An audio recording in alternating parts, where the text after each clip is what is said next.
मेरे बहुत ही प्रिय और बेहद सम्मानित साथियों, हृदय की असीम गहराइयों से अभिनंदन, बहुत बहुत हार्दिक स्वागत। साथियों, चर्चा एक बहुत ही आवश्यक विषय कुंडली मिलान पर हमारी जारी है। कई लग्नों पर हम चर्चा कर चुके हैं और आज इस एपिसोड में हम चर्चा करेंगे मकर लग्न की जन्म पत्रिका के बारे में। तो यदि आपकी भी जन्म पत्रिका मकर लग्न की है और आप भी तलाश कर रहे हैं अपने लिए एक परफेक्ट जीवन साथी की, तो ये एपिसोड आपके बेहद काम का होने वाला है। साथियों, घर बैठे आप कुंडली मिलान कैसे करें, कुछ ऐसे बिंदु आपको हम बतला रहे हैं जो कि यूनिवर्सली एप्लीकेबल है और आपको सहायता करेंगे एक श्रेष्ठ दाम्पत्य जीवन के चयन में।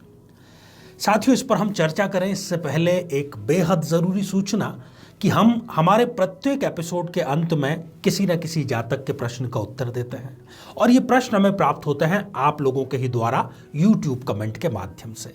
जब भी आपको अपना कमेंट लिखना हो, उससे पहले आप #आचार्य चंद्रकांत इस शब्द का प्रयोग ज़रूर करें। और साथ ही बेहद आसान सा प्रश्न जो इसी एपिसोड से संबंधित है, इसी एपिसोड के अंत में आपसे पूछा जाएगा, आपके ज्योतिष के ज्ञान को बढ़ाने वाला होगा निश्चित तौर पर। उसका सही उत्तर भी आपको कमेंट में साथ में अवश्य ही लिखना है। साथियों, जनरली हमारे पास में जब शादी के बाद में व्यक्ति को समस्याएं आती है, खास तौर पर अपने जीवन साथी के साथ में एडजस्ट करने में, तब वो हमारे पास में आते हैं। हम उनको भी सलाह देना चाहते हैं और इस चैनल के माध्यम से आप सभी को भी यही सलाह देंगे कि कुंडली मिलान आप शादी से पहले यदि ध्यान पूर्वक कर लेते हैं तो आपको बाद में कहीं पर भटकने की आवश्यकता नहीं होगी। साथियों, आज की जो आपाधापी वाली जिंदगी है, इसमें भौतिक सुख सुविधाएं तो आदमी जुटा लेता है, परंतु कहीं ना कहीं रिश्ते उसके हाथ से फिसलते चले जाते हैं। आइए साथियों, मकर लग्न और उसका भावी जीवन साथी कैसे इसका तारतम्य बैठेगा, कैसे इसका संतुलन बैठेगा, जानते हैं। साथियों, ये आप स्क्रीन पर 2 जन्म पत्रिकाएं देख पा रहे हैं। ऊपर जो जन्म पत्रिका है वो मकर लग्न की जन्म पत्रिका है, क्योंकि 10 नंबर से प्रारंभ हो रही है और इसी कारण हम इसको मकर लग्न की जन्म पत्रिका या आपकी जन्म पत्रिका इस नाम से संबोधित करेंगे। नीचे जो जन्म पत्रिका है ये अभी फिलहाल हमने खाली रखी है। किसी भी लग्न, किसी भी राशि की ये जन्म पत्रिका हो सकती है। ये उसकी जन्म पत्रिका है जिसमें आप टटोल रहे हैं अपने भावी जीवन साथी को, या ऐसे ऑप्शन जो आपके पास में आए हैं कि क्या आपको इन्हें जीवन साथी बनाना चाहिए या नहीं बनाना चाहिए। साथियों, 2 ऐसे बिंदु हैं जो दोनों यदि परफेक्ट हो जाएं तब दाम्पत्य जीवन सुखद होने से कोई भी रोक नहीं सकता। सबसे पहला और महत्वपूर्ण बिंदु कि पति और पत्नी एक दूसरे का कितना सम्मान करते हैं, एक दूसरे की कितनी परवाह करते हैं। और दूसरा बिंदु है सही समय पर उनको संतान की प्राप्ति होती है या नहीं हो पाती। इनका जो संतुलन है उसी को दाम्पत्य जीवन कहा गया है। हम केवल कुंडली मिलान, गुण मिलान को ही समझ लेते हैं। यहीं पर हम सबसे बड़ी गलती करते हैं और सबसे बड़ी ट्रेजेडी यही है कि ये गलतफहमी लंबे समय से चली आ रही है और अभी भी चल रही है। तो साथियों, पति और पत्नी के बीच में जो ये सुखद संतुलन है उसी का नाम कुंडली मिलान है। क्या आप शादी के बाद में अपने पति या पत्नी के परिवार की भी उतनी ही इज्जत करते हैं जितनी कि आप अपने स्वयं के परिवार की करते हैं? क्या आपके जीवन साथी की जो आदतें हैं, ऐसा तो नहीं कि वो उनकी आदतें आपके लिए आफतें बन गई है? यदि ऐसा है तब दाम्पत्य जीवन अवश्य ही गड़बड़ है। तो आइए साथियों, सबसे पहले दाम्पत्य पक्ष की हम चर्चा करते हैं और क्या क्या आपको सावधानियां बरतनी चाहिए इस पर भी हम चर्चा करते हैं। मकर लग्न की आपकी जो जन्म पत्रिका है, इसमें सप्तमेश जो बनते हैं वो हैं चंद्र देवता, चंद्रमा। सप्तम भाव में यदि आपकी जन्म पत्रिका में राहु, केतु या सूर्य इस प्रकार के पाप या क्रूर ग्रह विद्यमान है तो ये स्पष्ट संकेत है कि या तो शादी में डीले आपके होगा या दाम्पत्य जीवन खराब करना। ये यदि पहले से ही पता है तो इसके लिए हम क्या कर सकते हैं, हम कुंडली मिलान के समय जो भावी जीवन साथी है उसके सप्तम भाव पर दृष्टिपात करें। उसका जो सप्तम भाव है वो दूषित ना हो बल्कि शुभ ग्रहों से युक्त हो, गुरु या शुक्र जैसे या प्रबल चंद्रमा जैसे शुभ ग्रह वहां पर विद्यमान हो। साथियों, दूसरा बिंदु ये देखिए कि सप्तमेश चंद्रमा कहीं छठे, आठवें या 12वें भाव में तो नहीं बैठ गया। यदि सप्तमेश चंद्रमा छठे, आठवें या 12वें भाव में बैठ गया है तब फिर यह संकेत देता है कि दाम्पत्य जीवन कहीं ना कहीं खराब होगा और तलाक तक की नौबत ये अवश्य ही लेकर के आता है, खास तौर पर अपनी दशा या अंतरदशा में।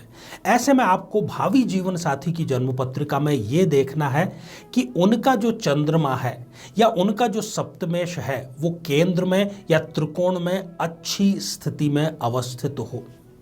फिर आप देखिए कि कहीं ऐसा तो नहीं कि आपका जो सप्तमेश चंद्रमा है वो नीच राशि का हो गया है। जहां पर 8 नंबर का अंक लिखा हुआ आप देख रहे हैं, यदि वहां पर विद्यमान है तो हम इसको कहेंगे कि चंद्रमा नीच राशि के हो गए हैं। अब संतुलन कैसे स्थापित होगा? आपको भावी जीवन साथी की जन्म पत्रिका पर दृष्टिपात करना है, देखना है कि उनका चंद्रमा या उनका जो सप्तमेश है वो नीच राशि का ना हो, बल्कि श्रेष्ठ तो ये रहेगा कि वो उच्च राशि का हो। आपको यह भी देखना पड़ेगा कि आपका जो चंद्रमा है सप्तमेश वो कहीं शक्तिहीन तो नहीं हो गया, कहीं वो 0 डिग्री का या 28-29 डिग्री का तो नहीं है, नहीं तो वो निष्प्रभावी होगा, दाम्पत्य का कोई सुख आपको लेने नहीं देगा। ऐसी स्थिति में आपको देखना है कि भावी जीवन साथी का जो चंद्रमा है उनका जो सप्तमेश है वो प्रबल हो, कम से कम 6 से लेकर के 24 डिग्री के बीच का हो, तभी आप वहां विवाह संबंध स्थापित करें। साथियों, अंतिम बिंदु यहां पर आप यह भी देख लीजिए ताकि पूरी तरीके से संतुष्ट होया जाए कि चंद्रमा आपके अस्त तो नहीं है, सूर्य के साथ में युति करके तो विराजमान नहीं है। इसका संतुलन आप कैसे स्थापित करेंगे? भावी जीवन साथी की जन्म पत्रिका पर दृष्टिपात करें और देखें कि कहीं उनका चंद्रमा अस्त न हो, सूर्य के साथ में युति करके विराजमान न हो। साथियों, अब हम चर्चा कर लेते हैं संतान अर्थात पंचम भाव की।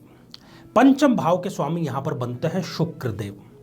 आप अपनी जन्म पत्रिका में दृष्टिपात करें कि कहीं आपके पंचम भाव में राहु, केतु या सूर्य इस प्रकार के पाप ग्रह तो विराजमान नहीं है। यदि ऐसा है तो वो संतान में डीले करने का कार्य करेंगे। अब आपको भावी जीवन साथी की जन्म पत्रिका पर दृष्टिपात करना चाहिए और देखना चाहिए, सुनिश्चित होना चाहिए कि उनका पंचम भाव शुभता से पूर्ण हो, गुरु और शुक्र जैसे जो शुभ ग्रह हैं वो वहां पर विराजमान हो या फिर कम से कम दृष्टिपात तो कर ही रहे हों। आपके जो शुक्र देव हैं यदि वो छठे, 8वें या 12वें भाव में विराजमान हो गए हैं तब फिर ये संतान सुख से वंचित रखने का कार्य करते हैं। अब आपको भावी जीवन साथी की जन्म पत्रिका में देखना है कि उनके शुक्रदेव या उनका पंचमेश केंद्र में त्रिकोण में अच्छी स्थिति में अवस्थित हो, तभी वो शुभता देगा। फिर आप देखिए कि पंचमेश शुक्र कहीं नीच राशि के तो नहीं हो गए, जहां पर 6 नंबर का अंक लिखा है वहां तो विराजमान नहीं हो गए। इसके संतुलन को स्थापित करने के लिए आपको देखना है कि भावी जीवन साथी की जन्म पत्रिका में शुक्र या पंचमेश नीच राशि के न हों बल्कि उच्च के हों तो सर्वाधिक बेहतर रहेगा। शुक्र कहीं आपकी जन्म पत्रिका में 0 डिग्री के या 28-29 डिग्री के तो नहीं हो गए हैं, शक्तिहीन हो गए हैं। वो उस शक्ति का ह्रास करेंगे ही जिस शक्ति से संतान की प्राप्ति होती है। ऐसी स्थिति में आपको भावी जीवन साथी की जन्म पत्रिका में देखना है कि उनके शुक्र या उनका पंचमेश कम से कम 6 से लेकर के 24 डिग्री के बीच कहीं पर हों, शक्तिशाली स्थिति में हों। और अंतिम बिंदु संतान के रिगार्डिंग आपको देखना चाहिए कि कहीं आपके शुक्र देव अस्त तो नहीं है, सूर्य के साथ में विराजमान तो नहीं है। यदि ऐसी स्थिति है तो यह भी चिंताजनक है, परंतु इसके समाधान क्या होगा कि आप ऐसे व्यक्ति से विवाह करें जिनका शुक्र अस्त नहीं है, सूर्य के साथ में युति करके विराजमान नहीं है। पहले आप उपाय कर सकते हैं और उपाय कुंडली मिलान से अच्छा कोई भी नहीं हो सकता है, परंतु बाद में, यहां पहले कहने का अर्थ है शादी से पहले और शादी के बाद में एक ही विकल्प है आपके पास में, और वो है पछतावा करना। तो आइए साथियों, अब हम बढ़ते हैं आज के हमारे कमेंट के चरण की ओर। आज हमने कमेंट शामिल किया है संदेश पोखरियाल जी का, जो कि उन्होंने लिखा है सिलीगुड़ी पश्चिमी बंगाल से। संदेश जी, आपने पूछा है कि आपका विवाह कब संपन्न होगा। संदेश जी, सप्तम भाव में आपके मंगल देव विराजमान हैं, आप एक मंगली जातक हो गए हैं। डीले तो आपके सुनिश्चित रूप से अक्टूबर 2022 का होगा ही होगा, परंतु आप मंगल संबंधी उपाय करें। सुंदरकांड का पाठ शनिवार और मंगलवार को नियमित रूप से करें। 2022 अक्टूबर के बाद ही सही, परंतु आपको एक श्रेष्ठ जीवन साथी अवश्य ही मिलेगा।